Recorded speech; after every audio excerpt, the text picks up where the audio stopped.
하는 뜻이라. 아멘. 오늘에게 주신 하나님의 말씀의 제목, 버림의 역설이라는 말씀의 제목으로 함께 말씀 나누겠습니다. 버림의 역설. 우리가 지난 시간을 통해서 예수님의 십자가상의 가상 7원, 첫 번째 1원 기억나시죠? 용서. 누구를 용서할 것인가? 또 무엇을 용서할 것인가? 죄에 대한 용서. 그리고 2원에서는요, 약속. 그 약속의 근거는 예수를 그리스도로 인정하라. 그리고 영적 눈을 뜨라, 거듭남. 그리고 진정한 본향을 사모하는 그 믿음에 관해서 우리가 들었습니다. 그리고 3원, 세 번째 시간에서는 배려, 진정한 사랑으로 하는 배려에 대해서 우리가 배웠는데요. 예수님의 배려를 듣기 위해 우리 모두가 십자가의 그늘 아래 서야 함을 배웠고요. 예수님의 배려는 상한 심령을 만지는 배려이며 돌아온 이에게 주시는 회복의 배려라고 저희가 들었습니다. 그렇다면 앞선 세 말씀이 용서와 약속 그리고 배려가 우리의 죄와 구원을 향한 믿음에 관한 이야기라고 우리가 느낀다라면 오늘 네 번째 말씀은 혼신을 다한 예수님의 탄식, 그 무엇을 위하여 탄식하는가, 그것에 대해서 우리가 배워보기 원합니다. 저는 오늘의 이 말씀이 바로 버림의 역설이라고 그렇게 말씀드리고 싶습니다. 여러분, 버림받아 보셨다라는 느낌을 가지신 적이 있습니까? 굳이 말씀하지 않으셔도 저는 한 번쯤은 다 있을 거라 생각이 됩니다. 물론 저는 태어나서부터 부모님께 버림받아 본 적은 없습니다. 그런데 살아가면서 이 사람들과의 관계 속에서 인간들에게 버림받았다라고 느낀 적은 있습니다. 친구들로부터 혹은 어떤 공동체의 그룹의 사람들로부터. 그때 어떠한 마음이 우리들에게 찾아오게 될까요? 바로 외로움이죠. 외로움이 찾아옵니다. 오늘날을 살아가는 사람들에게는요, 이 외로움이라는 것은 아주 무서운 큰 질병입니다. 이놈의 외로움 때문에 어떤 이는 심각한 정신적 고통을 호소하기도 하고요. 때로는 자살이라는 그러한 죄로 인생을 마무리하는 사람들도 있습니다. 그냥 한 예로 어떤 한 성도님의 이야기를 한번 생각해 보았습니다. 몸이 불편하셔서 어디를 가고 싶어도 가시지 못하는 분이 계십니다. 새벽 예배도 열심히 참석하시고 교회 기도 모임에도 최선을 다하여 참여하십니다. 그런데 교회에 공적인 어떠한 출타가 있을 때는 함께 가지 못합니다. 불편한 육체의 모습 때문에 다른 사람들도 불편해하고 본인의 마음도 편하지가 않습니다. 그곳에서 함께하지 못하는 그분의 그 마음을 과연 사지멀쩡한 우리들이 얼마나 이해할 수 있을까요? 분명 그분의 마음에는 쏟아지는 눈물로 흐느끼는 외로움이 가득 차 있을 거라 저는 그렇게 생각이 됩니다. 그러나 오히려 어떤 이들의 마음에는 저 사람하고 함께 가면 불편해, 우리가 불편할 거야 라는 생각이 들어 차 있을 수도 있죠. 그러한 상황에서 그곳에 가시지 못하는 그분의 마음을 정말로 우리가 이해한다라고 말할 수 있겠습니까? 그런데 오늘 예수님은요, 십자가에서 아버지에게 버림받는 매우 큰 외로움을 느끼고 계셨습니다. 아주 처절하게 버림받은 그곳이 바로 예수님이 달려 계신 그 십자가입니다. 하나님의 유일한 아들, 독생자, 완벽해 보이는 성부 성자와의 부자 사이의 관계였는데 그런데 그가 십자가에서 처절한 버림을 받고 계십니다. 오늘 우리는 그 십자가에서 버림받은 예수 그리스도를 생각하며 하나님의 말씀을 묵상해 보기 원합니다. 오늘 그분의 버림받음은 우리에게 무엇을 의미하는지, 우리에게 주시는 말씀 안에서 귀한 은혜를 떠올리시는 우리 모두가 되시기를 간절히 기도드립니다. 오늘 첫 번째로 버림의 역설, 예수님의 십자가에 버림받은 그 버림의 역설은요, 하나님을 애타게 찾음입니다. 하나님을 애타게 찾음. 이것은 다시 말해 죄 때문에 하나님으로부터 멀어진 우리의 통곡의 소리를 말하는 것입니다. 예수님께서 십자가에 못 박히신 시간은요, 제3시입니다. 우리의 시간으로 하면 오전 9시, 그리고 12시까지 3시간 동안 예수님은 앞서 우리가 살펴보았던 1원, 2원, 3원 세 마디의 유언을 남기셨습니다. 저들을 사하여 주옵소서. 내가 나와 함께 낙원에 있으리라. 보라 내 어머니라. 그리고 6시부터 9시까지, 낮 12시부터 3시까지 한창 그 정오의 때에 그냥 침묵으로 십자가에 매달려 계셨습니다. 그런데 성경은 그 시간 동안에 온 땅에 어둠이 임하였다라고 기록하고 있습니다. 그리고 오후 3시쯤에 입을 여신 예수님, 그리고 그로부터 제4원부터 7원까지의 이야기가 시작됩니다. 마태복음 27장 45절에서 46절입니다.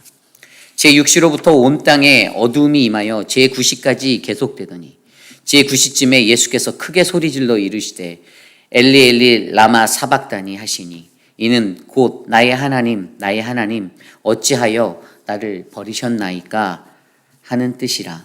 아멘. 주님께서 십자가에서 하신 말씀은 히브리어로 엘리 엘리 라마 사박다니, 직역하면 나의 하나님 당신은 무엇 때문에 나를 버리셨습니까? 입니다. 그 당시 십자가는 저주받은 자들의 상징이었습니다. 거기에 지금 예수가 매달려 죽어가고 계십니다. 그리고 그곳에서 그분이 절규하십니다. 나의 하나님 당신은 무엇 때문에 나를 버리셨나요?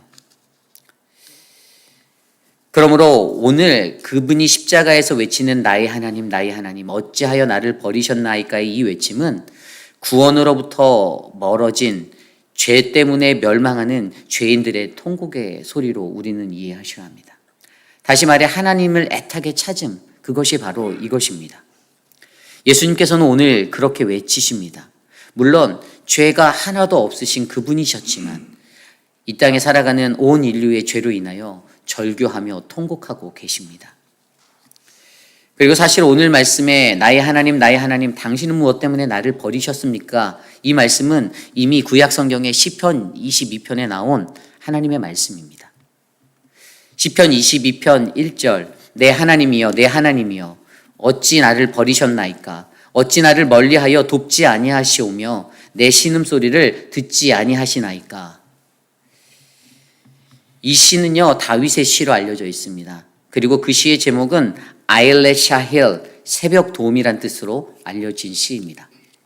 한 의인이 세상을 살아갈 때 고통당하는 그 현실을 이해하지 못하는 것, 그렇지만 이것이 불평이 아닌 이것이 바로 하나님을 애타게 찾는 외침이라는 그 시편의 말씀이었습니다. 이미 구약 성경에서 다윗을 통하여 하나님은 예수 그리스도의 순환을 예언하여 주셨습니다. 그리고 이 외침은 십자가에서 처절하게 애타게 하나님 그분을 찾는 그 아들의 외침이 되었습니다. 물론 겉으로 보기에는 오늘 예수님께서 외치시는 이 외침의 말씀이 원망인 듯한 느낌으로 우리에게 다가올 수도 있지만 때로는 한 인간이 자신의 인생의 마지막에 한계에 부딪힌 자리에서 절규적으로 부르짖는 그 음성인 것 같지만 그래도 이것을 영적으로 살펴보면 예수님 자신이 하나님과의 단절된 그 단절의 자리에서 그 단절을 받은 느낌에서 터져 나오는 그 영혼의 처절한 아픔이 담긴 슬픈 절규라는 사실을 우리는 기억하셔야 합니다. 다시 말해 잘 설명드리면 그것은 인간이 가진 죄 때문에 하나님으로부터 분리되어진 멀어진 그 자들이 느끼는 통곡의 자리여야 한다는 사실입니다. 생각해 보십시오. 오늘 예수님께서는 십자가에 무려 6시간이나 매달려 계셨습니다. 모든 피가 쏟아지고 현기증이 몰려오고 목마름이 찾아오는 그 시간에 그때에 예수님은 십자가에 매달려 아무것도 할 수가 없었습니다. 더욱더 힘든 것은 지난 3시간 동안에는 아무런 말 없이 흘렀던 정적의 침묵 속에 그저 달려 계셨습니다. 하나님께서 자신을 돌보지 않는 듯한 그 단절의 침묵이 자신을 더 힘들게 했을 것입니다. 더 큰 외로움이 자신에게 밀려왔을 것입니다.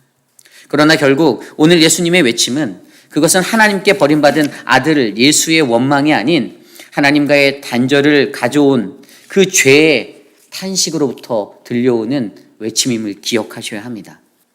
결국 저와 여러분, 오늘 이곳에 계신 우리 모두의 인생에서도 우리들은 그 하나님과의 단절이 느껴질 때에 이러한 통곡의 외침을 쏟아내셔야 합니다. 우리는 우리의 일상에서 하나님과의 단절을 느낀 때에 어떠한 반응들을 쏟아놓습니까? 어린 딸이나 어린 아들들, 우리의 자녀들이 엄마나 아빠를 놓쳐 홀로 남게 되면 엄마를 찾고 아빠를 찾고 난리가 납니다. 왜죠? 단절감 때문입니다. 그 단절감이 그 어린 자녀들에게 두려움을 주기 때문입니다.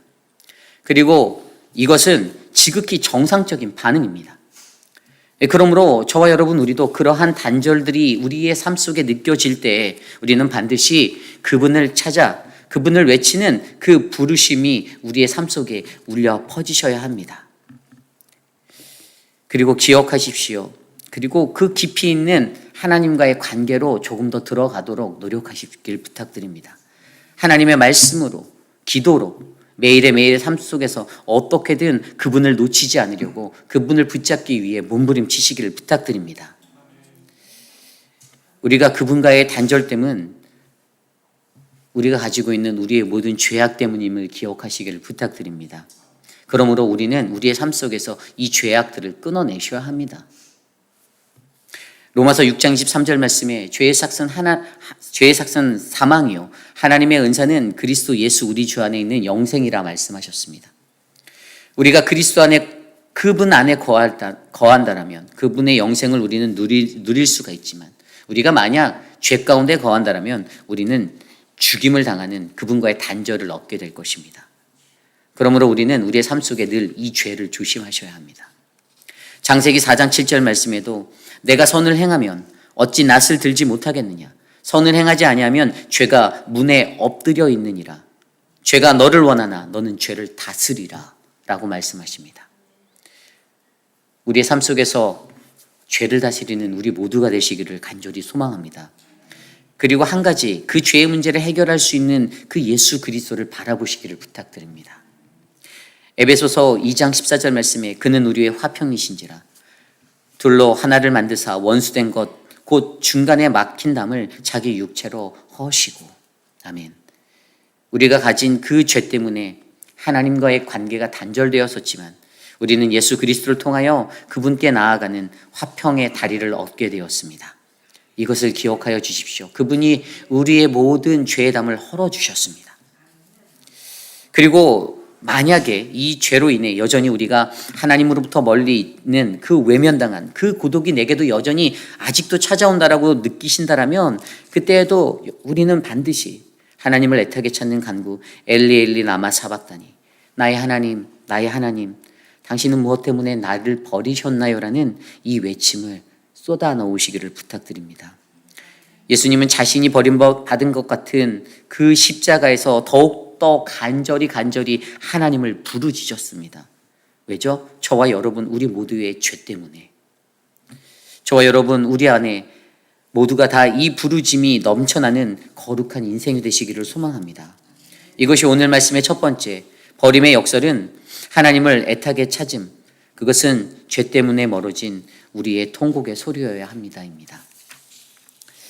오늘 두 번째로 버림의 역설은 하나님은 어둠도 사용하신다입니다. 버림의 역설은 하나님은 어둠도 사용하신다. 다시 말해 하나님은 어둠으로 구원에 관한 그의 마음과 우리의 죄를 밝히 비춰주신다입니다. 오늘 말씀에 어둠으로 반응하시는 하나님을 우리는 바라볼 수가 있습니다. 게다가 앞선 1, 2, 3원의 3시간까지는 빛이 있었지만 이 네 번째 사원이 시작되기 전에 침묵의 시간 그 3시간 동안에 또 이 사원이 시작될 때는 온 땅에 어둠이 있었다라고 성경은 증거하고 있습니다. 근데 왜 그때 어둠이 그곳에 내려져 있었을까요? 그 원인은 오늘 이곳에 내린 어둠이 내린 것은 분명 하나님의 이적이었다라는 사실입니다. 일상적인 기상 변화도 아니었습니다. 그러한 것이 아니었어요. 아무렇지도 않게 그날 찾아온 이 어둠은 바로 하나님의 기적이고 이적이셨습니다. 그분이 그 이적을 통하여 무엇을 나타내고자 하셨을까요? 하나님은 분명히 그 어둠이라는 이적을 통하여 십자가의 아들에 대한 그분의 마음을 표현하시고자 하셨을 것입니다. 하나님 그분의 마음도 매우 암울하였을 것이에요. 얼마나 마음이 찢어지셨겠습니까? 분명 사람들은 이 이상한 기상 변화에 매우들 놀랐을 것입니다. 갑자기 왜 어두워지지? 분명히 여기에는 하나님이 원하시는 그 무언가가 담겨져 있습니다. 그분의 의도가 담겨져 있어요.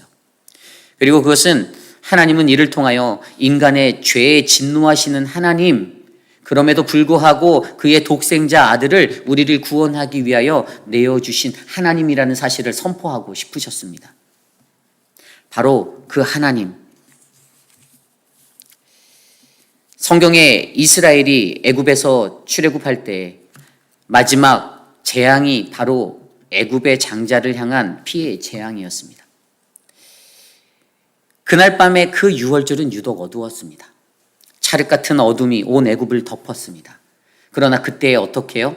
이스라엘은 하나님이 그들에게 약속하신 어린 양의 피로 그들의 장자의 죽음을 넘어가는 은혜를 입게 되었습니다. 애굽의 어둠 가운데 하나님은 역사하셨습니다.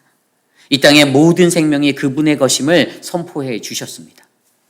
그날의 어둠 속에서도 하나님은 그가 우리 이스라엘의 하나님임을 증명하고 계십니다. 우리의 인생 속에서도 우리는 우리의 어둠의 시간 속에서 역사하시는 그 하나님을 발견하셔야 합니다.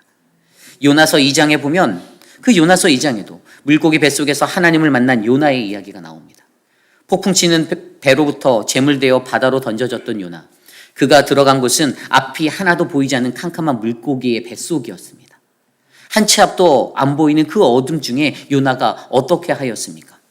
그때 요나는 성경에 기도하였다라고 기록하고 있습니다. 요나서 2장 1절에서 9절입니다. 요나가 물고기 뱃속에서 그의 하나님 여호와께 기도하여 이르되 내가 받은 그 고난으로 말미암아 여호와께 불러 아뢰었더니 주께서 내게 대답하셨고 내가 수올의 뱃속에서 부르짖었더니 주께서 내 음성을 들으셨나이다. 주께서 나를 깊은 속 바다 가운데 던지셨으므로 큰 물이 나를 둘렀고 주의 파도와 큰 물결이 다 내 위에 넘쳤나이다. 내가 말하기를 내가 주의 목전에서 쫓겨났을지라도 다시 주의 성전을 바라보겠나이다 하였나이다. 물이 나를 영혼까지 둘러싸우며 깊음이 나를 에워싸고 바다풀이 내 머리를 감쌌나이다. 내가 산의 뿌리까지 내려갔사오며 땅이 그 빗장으로 나를 오래도록 막았사오나 나의 하나님 여호와여 주께서 내 생명을 구덩이에서 건지셨나이다. 내 영혼이 내 속에서 피곤할 때에 내가 여호와를 생각하였더니 내 기도가 주께 이르렀사오며 주의 성전에 미쳤나이다. 거짓되고 헛된 것을 숭상하는 모든 자는 자기에게 베푸신 은혜를 버렸사오나 나는 감사하는 목소리로 주께 제사를 드리며 나의 서원을 주께 갚겠나이다. 구원은 여호와께 속하였나이다 하니라. 아멘. 여러분, 이 요나의 기도가 여러분들의 마음 가운데 어떻게 울려 퍼지십니까? 암흑 같은 캄캄한 그 어둠 속에서, 그리고 그때 여호와께서는 그 물고기에게 말씀하셔 요나를 육지에 토하게 만드셨습니다. 그가 하나님을 만나 큰 도우심을 얻게 되는 순간이었습니다. 우리의 모든 인생이 그분의 주권 아래 있음을 하나님은 어둠 가운데 선포하고 계십니다. 그러므로 저와 여러분 우리도 어둠 속에서 내리는 그분의 역사를 바라보기 위해서 요나처럼 기도하셔야 합니다. 내 삶이 왜 이렇게 어둡지? 왜 이렇게 깜깜하지? 앞이 캄캄한데 막막한 데가 아니라 더욱더 많이 기도하셔야 합니다. 그때 우리는 우리의 주권자 되신, 역사의 주관자 되신 그 하나님을 만나실 수가 있는 것입니다. 인류를 향한 하나님의 구원 계획은 너무나도 광대합니다. 구약 성경이 이스라엘 민족의 구원의 이야기라면 신약 성경은 온 인류를 향한 하나님의 구원의 이야기가 되어 우리에게 선포되고 있습니다. 결국 하나님은 자신의 백성을 구원하시기 위하여 오늘도 그분의 역사를 쉬지 않고 멈추지 않으신다라는 사실입니다. 저와 여러분 안에 멈추지 않는 그 구원의 역사를 우리가 바라보시기 원합니다. 내 삶이 아무리 어둡다 하여도 우리가 서 있는 그 어둠 속에서 반드시 그분은 그 구원의 역사를 이루어 주실 것입니다. 그리고 또 한 가지는 이 버림의 역사는 하나님은 어둠에서 우리의 죄를 밝히 비춰 보여주신다라는 사실입니다. 또 하나님은 이 어둠 속에서 하나님의 말씀하시고자 한 것, 창조의 주 하나님, 십자가의 아들 예수를 못 박는 것이 얼마나 큰 죄인지를 너희의 죄로 나의 아들이 못 박힌다, 그것을 보여주고 계십니다. 예수님 당시에도 세상은 엄청난 죄로 물들어져 있었습니다. 제사장들, 서기관들, 정치가들 모두가 어둠을 사랑하고 그들의 영혼은 온통 흑암에 져서 살고 있었습니다. 그리고 그 어둠이 결국 예수 그리스도를 십자가에 못 박았습니다. 그래서 하나님이 그들에게 보여주시고자 하신 것은 이 어둠은 예수님을 십자가에 못 박는 것, 나의 독생자 아들을 십자가에 못 박는 것이라는 가장 큰 죄악이라는 사실을 선포하고 계십니다. 우리 인간은 늘 은밀한 가운데 죄를 저지르고 그 죄를 바라보고 살아갑니다. 그런데 그러한 죄가 우리 안에 그렇게 넘치며 살아갈 때 때로 우리 인간은 그것들을 어둠에서 했기 때문에 잘 숨길 수 있다라고 착각하기도 합니다. 아무도 모를 거야 라고 생각합니다. 그러나 우리는 이것을 기억하셔야 합니다. 그 어둠이 밀려올 때에 우리의 죄는 다 드러나게 되어 있습니다. 어둠이 가릴 것 같은 그곳에서도 다 적나라하게 다 밝혀지고 다 드러납니다. 그 이유가 무엇이죠? 시편 90편 8편 말씀에 이렇게 기록하고 있습니다. 주께서 우리의 죄악을 주의 앞에 놓으시며 주의 은밀한 죄를 주의 얼굴빛 가운데 두셨사오니. 아멘. 언제나 우리의 모든 죄는 주님의 앞에 있습니다. 우리가 감추고 가릴 수고 손바닥으로 가릴 수도 없습니다. 인간이 느끼는 마음, 어둠에서는 찾지 못할 거야, 발견할 수 없을 거야 라는 그 마음은 단지 우리들의 어리석은 마음일 뿐입니다. 그러므로 우리는 우리 인간이 가지는 그 어둠의 모습들을 예수를 십자가로 내몬다라는 사실을 반드시 기억하셔야 합니다. 그리고 그 십자가 앞에서 우리의 죄악이 낱낱이 밝혀지게 될 그 날을 바라보셔야 합니다. 오늘 이것이 저와 여러분들에게 주시는 두 번째 버림의 역설. 하나님은 어둠으로 구원에 관해 그의 마음과 그 구원에 관한 그의 마음과 우리의 죄를 밝혀 비춰 주시는 분이십니다입니다. 하나님은 그 어둠을 사용하십니다. 그 어둠을 피하시는 우리 모두가 되시기를 간절히 소망합니다. 오늘 마지막으로 버림의 역설. 십자가는 하나님의 감추어진 구원의 지혜입니다. 오늘 마지막으로 버림의 역설. 십자가는 하나님의 감추어진 구원의 지혜입니다. 이것은 하나님의 구원의 방법의 증거이고 그 구원의 아이러니이고 바로 우리 죄인들을 향한 하나님의 마음을 잘 나타내주고 있습니다. 나의 하나님 어찌하여 나를 버리셨나이까라는 이 외침은 그가 구원자가 되시는 최고의 방법이었습니다. 주님께서 이렇게 하나님께 버림받은 것이 곧 이 땅에 살아가는 저와 여러분 우리들을 구원하시는 유일한 방법이었기 때문입니다. 이 역설은 인간의 간단한 지혜로는 쉽게 이해할 수 없습니다. 그래서 많은 이들이 저 십자가를 바라보고 아무런 감동도 감흥도 눈물도 쏟아내지 못하는 것입니다. 그럼에도 불구하고 그 역설, 사랑하는 독생자 아들을 죄인들을 구원하기 위하여 버리신 그 버리심의 역설, 아버지 하나님의 역설, 십자가의 역설, 아들을 버려서까지 죄인들을 구원하시고자 하는 그 아버지 하나님의 사랑을 우리는 그곳에서 느끼셔야 합니다. 하나님의 진노는 주님의 영혼이 십자가에서 버림받는 것으로 완성되셨습니다. 그 당시에 십자가형은 사형수를 못 박는 형틀, 가장 부끄럽고 가장 추악한, 가장 최악의 그러한 상징이었습니다. 그런데 그 수치의 현장에서 그 수치의 현장이 예수님에게는 어떻게 해요? 역설적으로 승리의 현장이 되어버리고 말았습니다. 그래서 이 시대를 살아가는 저와 여러분 우리 모든 그리스도인들에게 십자가에서 그리스도가 버림받은 것이 바로 우리를 구원하신 것이라는 이 승리의 신앙을 가지셔야 합니다. 이것이 중요합니다. 사람들은 하나님의 구원의 방법을 잘 모르기 때문에 저 십자가를 이해하지 못하기 때문에 허우적거리며 살아갑니다. 내가 나를 구원할 수 있을 거라는 그 의지 가운데 살아가기도 합니다. 그리고 사단은 여전히 계속해서 우리들을 공격하며 우리가 그 십자가의 승리에 감동을 느끼지 못하도록 계속해서 우리를 좌절시키고 넘어뜨리려 합니다.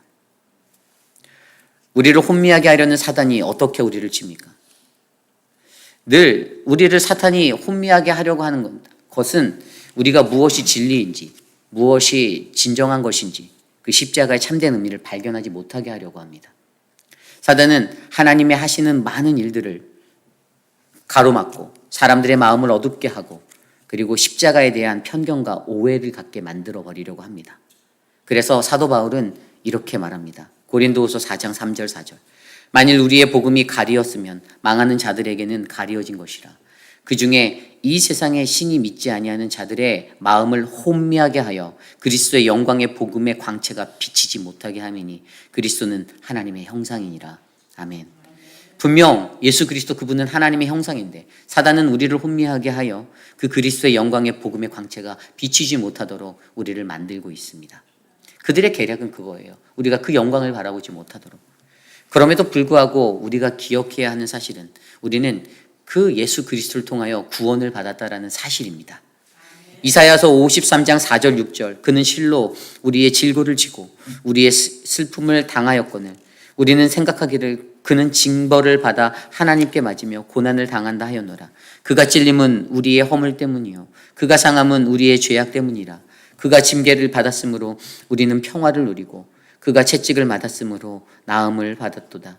우리는 다 양 같아서 그릇 행하여 각기 제각길로 갔거늘 여호와께서는 우리의 모든 죄악을 그에게 담당시키셨도다. 아멘. 그가 찔렸던 것이 나의 허물 때문이고 그가 상하였던 것이 나의 죄악 때문이고 그가 징계를 받아서 우리가 평화를 누리고 그가 채찍을 맞아서 나음을 받았다라는 이 역설적인 승리를 저와 여러분들이 기억하셔야 합니다. 십자가에서 그분이 말씀하신 네 번째 사언, 이 엘리 엘리 나마 사박다니 나의 하나님 나의 하나님 어찌하여 나를 버리셨나이까라는 이 그분의 음성은 십자가에 달리신 예수 그리스도 그분께서 마지막 남은 자신의 모든 육신의 힘을 쏟아내며 토해내셨던 그러한 말씀이셨습니다. 그리고 그가 그 십자가에서 당하신 그 고통스러운 육신의 현장, 그의 육신과 그의 영혼이 얼마나 고통스러웠는가, 그것을 우리로 하여금 느끼게 하는 현장이 되었습니다. 그렇게 외치시는 그분을 바라보며 철저히 버림받던 그분의 그 고통의 소리가 오늘 이 순간 저와 여러분을 생명의 삶으로 옮기어 주셨음을 기억하시기를 부탁드립니다. 많은 사람들은 십자가를 저주라고 외쳤습니다. 그 시대 사람들은 십자가는 저주다라고 외쳤습니다. 그러나 예수 그리스도께서는 그 십자가의 저주에서 어떻게 해요? 그 모든 저주를 푸시는 그 죽음을 보여주셨습니다. 갈라디아서 3장 13절 그리스도께서 우리를 위하여 저주를 받은 바 되사 율법의 저주에서 우리를 속량하셨으니 기록된 바 나무에 달린 자마다 저주 아래 있는 자라 하였습니다. 아멘. 이것이 오늘 말씀의 마지막 버림의 역설, 십자가는 하나님의 감추어진 구원의 지혜입니다. 오늘 저와 여러분 우리들의 삶의 모습은 어떻습니까? 우리는 오늘 말씀을 통하여 십자가에 달리신 예수 그리스도 나의 하나님 어찌하여 나를 버리셨나이까라는 그 처절한 한 인간의 절규를 듣게 되었습니다. 그러나 그 절규는 바로 우리들이 갖고 있는 우리들의 죄 때문에 하나님을 애타게 찾는 그의 신음이고 그의 통곡이고 죄 때문에 단절되어 그분과 멀어진 그러한 통곡의 소리여야 함을 우리로 하여금 느끼게 합니다. 내가 여전히 죄인이라면, 내가 그 죄성으로 여전히 살고 있다면 우리도 동일하게 그 십자가 앞에 서서 하나님 하나님 나를 어찌하여 버리셨나라는 이 통곡의 소리를 외치셔야 할 줄 믿습니다. 그리고 우리는 그 버림받은 그것을 통하여 하나님은 어둠을 사용하신다는 것을 배웠습니다. 하나님이 사용하신 그 어둠을 통하여 하나님의 구원에 관한 그 마음, 그 의지를 발견케 하시고 우리의 가진 죄의 모든 것들을 그 어둠 속에서 밝히 비춰 우리에게 보여주신다라는 사실을 바라보며 그 어두움을 대하시기를 바랍니다. 그리고 마지막으로 우리가 어떻게 해요? 십자가에 감춰져 있던 그 구원의 지혜, 하나님의 구원의 지혜를 발견하시길 바랍니다. 그곳에서 저주가 풀리고 그곳에서 우리가 승리하게 되는 그 놀라운 인생이 저는 오늘 이 시대를 살아가는 저와 여러분 우리들의 삶 가운데 충만하게 넘치시기를 간절히 소망합니다. 요한복음 8장 29절에 이렇게 기록되어져 있습니다. 나를 보내시니가 나와 함께 하시는도다. 나는 항상 그가 기뻐하시는 일을 행함으로 나를 혼자 두지 아니하셨느니라. 버림받지 않았습니다. 하나님은 우리를 결코 혼자 버려두지 않으십니다. 그분이 우리와 함께 하십니다.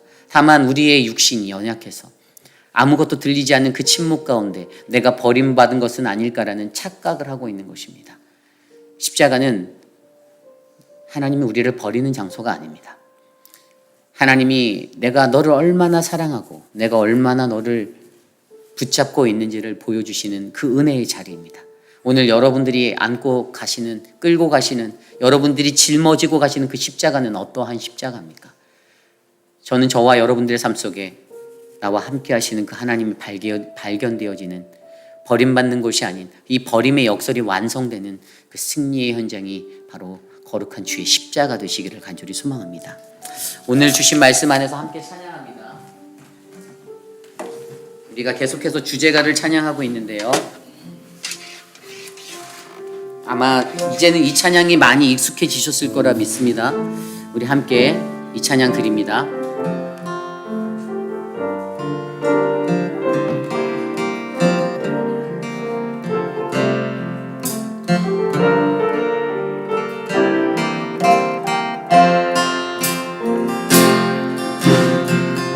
가난과 수고로운 성도는 오는 길 믿음을 지켰네.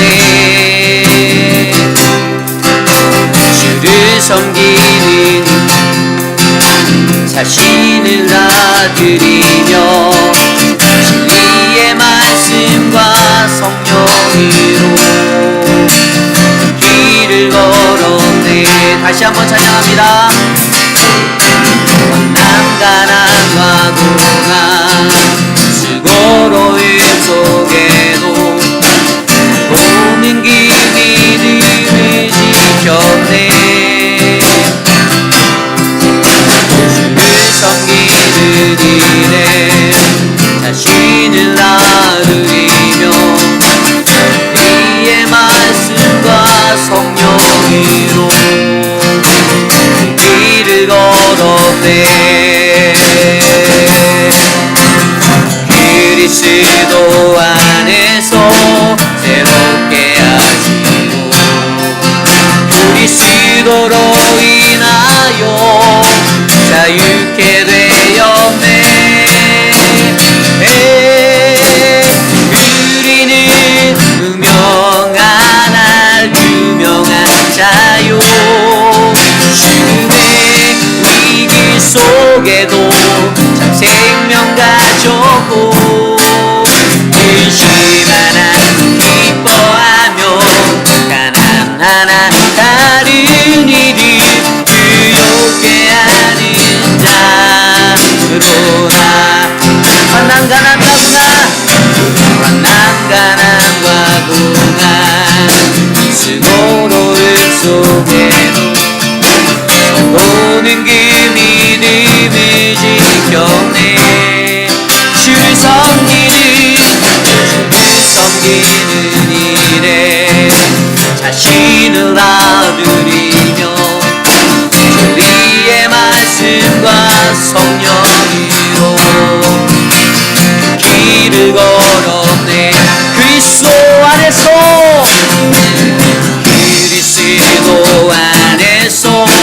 새롭게 하시고 그리스도로 인하여 자유케 되었네.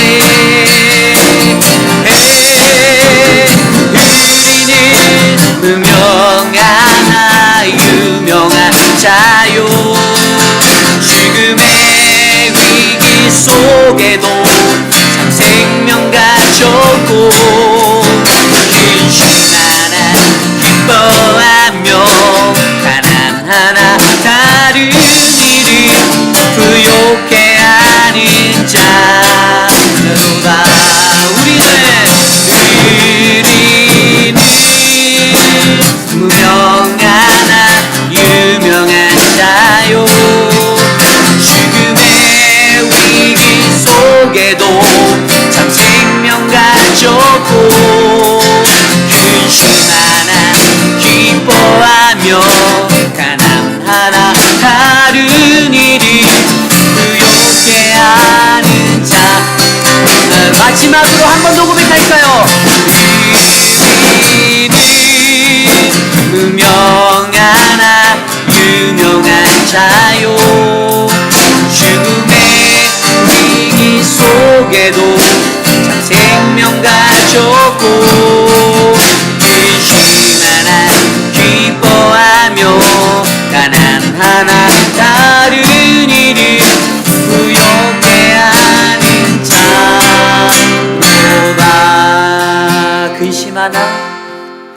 근심하나 기뻐하며 가난하나 다른 일을 부욕해 하는 자로다. 모든 것 가진 자로다. 모든 것 가진 자로다. 그렇습니다. 오늘 우리가 듣게 된 그 십자가의 말씀, 나의 하나님 어찌하여 나를 버리셨나이까라는 이 말씀이 나의 죄로 인하여서 통회하는 우리의 고백이 되기를 소망합니다. 하나님의 백성 성도들이 가져야 하는 그 고백이 이번 고난주간에 묵상되어지는 이 가상출현의 말씀으로 저와 여러분 우리의 삶에 담겨지는 그 믿음의 고백이 되기를 간절히 소망합니다. 결국 버림받은 것 같은 최악의 실패인 것 같은 패배의 잔상인 것 같은 십자가가 사람들이 손가락질하고 조롱하는 그러한 처절한 자리가 바로 우리에게 구원을 안겨주신 하나님의 영광의 자리, 그 승리의 자리였음을 저와 여러분이 믿으시기를 바랍니다. 그래서 믿는 이로 살아갈 때에는 이 버림의 역설, 그 십자가를 내 가슴속에 깊이 새기고 살아가는 그 은혜가 드러나길 원합니다. 이 시간 오늘 주신 말씀을 놓고 함께 기도합니다. 함께 기도드리겠습니다. 하나님 감사합니다. 하나님 우리를 지켜주시옵소서. 하나님 이 버림의 역설 가운데 놓여지는 하나님 우리들의 삶의 모습들을 주님 돌보아 주시옵소서. 여전히 나는 연약하고 여전히 나는 부족하오나 하나님 세상에서 실패한 것 같고 하나님 넘어진 것 같고 버려진 것 같은 그러한 마음이 찾아옴에도 그곳에서 나에게 영광을 주시고 구원을 베풀어 주신 그 하나님을 만날 수 있도록 하나님 다스려 주시옵소서. 하나님 사랑하는 우리 회의비라는 장로교회가 그러한 하나님의 뜻이 이루어지는 교회가 되기 원합니다. 참된 신자가 되기 위하여 하나님 우리에게 이 믿음의 고백들을 말씀하여 주시고 십자가에서 울려 퍼지는 그 음성을 통하여 내 삶의 길들을 하나님 수놓아 주실 수 있도록 인도하여 주셔서 감사합니다. 하나님 그 십자가를 깊이 있게 묵상하고 살아가는 이 하루가 되도록 인도하여 주시옵소서. 성령 하나님 도와주시옵소서. 우리 시간 한 가지만 좀 더 같이 기도하면 우리 이춘선 성도님이 좀 허리를 좀 다치셨어요. 어제 저희가 신방에 갔다 왔는데 허리를 이제 일어나시기도 힘들 정도로 그래도 누워 계세요. 그리고 좀 또 마음이 참 아프더라고요. 가서 뵀는데 그냥 계속 누워 계시고 부담이 될까봐 연락도 안 하셨다고 하더라고요. 그리고 또 우리 남세환 집사님, 유중은 전도사님이 사실 지금 멀티모어에 어머니한테 가셔서 가신 지 며칠 되셨거든요.